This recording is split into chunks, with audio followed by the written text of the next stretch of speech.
Ops 2024 इन कर्मचारियों के लिए खुशखबरी, मिलेगा पुरानी पेंशन योजना का लाभ, कैबिनेट की मंजूरी, ये रहेंगे नियम। 28 मार्च 2005 के पहले तक जिन नौकरियों या भर्तियों का विज्ञापन जारी किया गया था और उनकी भर्ती प्रक्रिया पूरी हो गई है, उन चयनित कर्मचारियों को पुरानी पेंशन का विकल्प दिया जाएगा।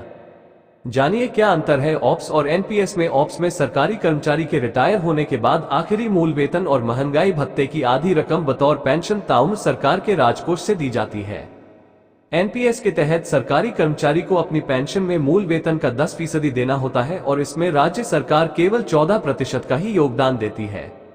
ऑप्स में हर साल 2 बार महंगाई भत्ता भी बढ़कर मिलता है। पेंशन पाने वाले सरकारी कर्मचारी की मौत होने पर उसके परिवार के पेंशन दिए जाना भी ओपीएस में शामिल है। ऑप्स में कर्मचारियों को रिटायरमेंट के बाद 20 लाख रुपए तक की ग्रेच्युटी मिलती है। ऑप्स में कर्मचारियों के लिए 6 महीने के बाद मिलने वाला महंगाई भत्ता डा लागू किया जाता है। पेंशन कमीशन के लागू होने पर पेंशन रिवाइज्ड होने का फायदा भी रिटायर कर्मचारी को मिलता है। एनपीएस में रिटायरमेंट के समय ग्रेच्युटी का कोई स्थायी प्रावधान नहीं है। न्यू पेंशन स्कीम एनपीएस में 6 महीने के उपरांत मिलने वाला महंगाई भत्ता डा लागू नहीं होता है।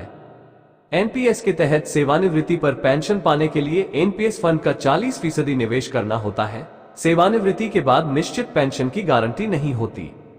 एनपीएस शेयर बाजार पर आधारित है। इसमें महंगाई भत्ते का प्रावधान शामिल नहीं है। एनपीएस में सेवा के दौरान कर्मचारी की मृत्यु होने पर उनके परिजनों को कुल वेतन का 50% पेंशन के तौर पर देने का प्रावधान है।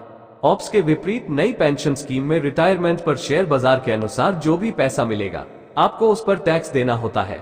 ऑप्स में कर्मचारी के रिटायरमेंट पर जीपीएफ के ब्याज पर उसे किसी प्रकार का इनकम टैक्स नहीं देना पड़ता।